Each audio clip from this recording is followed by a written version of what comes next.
asked for a bit more support to get me through a rough time, and it was refused. The silence spoke volumes for me. I felt like you and all the other services had given up on me. There was nothing else. It's almost like you've got to justify yourself for being ill. Once we went into triage, we were told that they, A&E, couldn't do anything.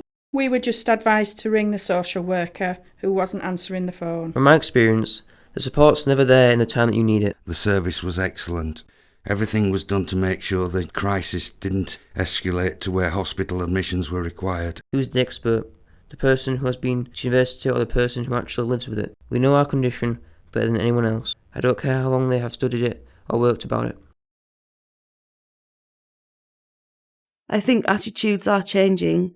In an ideal world, you'd be seen straight away, but that's just impossible with the way things are. From my experience, the support's never there in the time that you need it. She was able to get an emergency appointment with the GP, who either arranged for an emergency appointment for me, this was often before his normal surgery started, or arranged for an urgent appointment for the CPN to call round. I told them the social worker's phone had gone onto the answer phone all morning, and this was now a crisis. We were told to keep trying to ring social worker, and if symptoms persisted, to go see the GP. I think the overriding thing is it's difficult to access. As this was a crisis, I was not thinking or wanting to look around for a crisis care number. Maybe if people, carers, family and friends knew and had access to the number and information, they might help. It's a power thing. It's changing now, but it's still got a long way to go. We never used to have a voice. The last time I needed crisis care, I byposted hospital, and by choice I was given an emergency crisis bed. It's difficult to convince people that you are actually in crisis and need help. And to start with, it was difficult to access the mental health services. Eventually, I did see a psychiatrist who arranged home visits from a CPN. I didn't realise how doped up I was on medication, because that had been my whole life. They actually think that you're brain dead, don't they? You feel like they've got to get the upper hand all the time. It's the jargon, isn't it? They put you down with just a few words. The National Health Service, NHS, likes acronyms. Here's one for you. PKB, Patient Knows Best. Because most of the time it's true. It's always got to be medication. They inject you to keep you quiet. Curtains on a ward are not very discreet or offer privacy at all to anyone. I felt alone, a failure, sad, sick, useless and annoyed that I had not accomplished my suicide.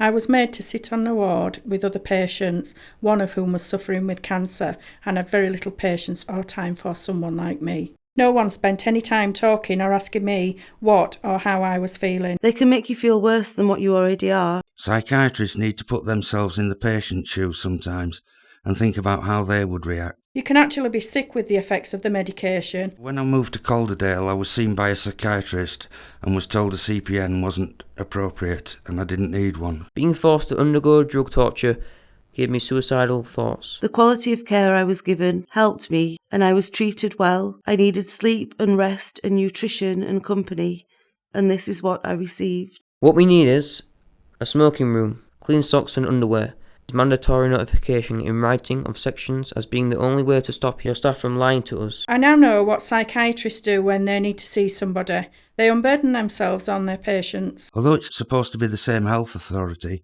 it's so fragmented it's unreal.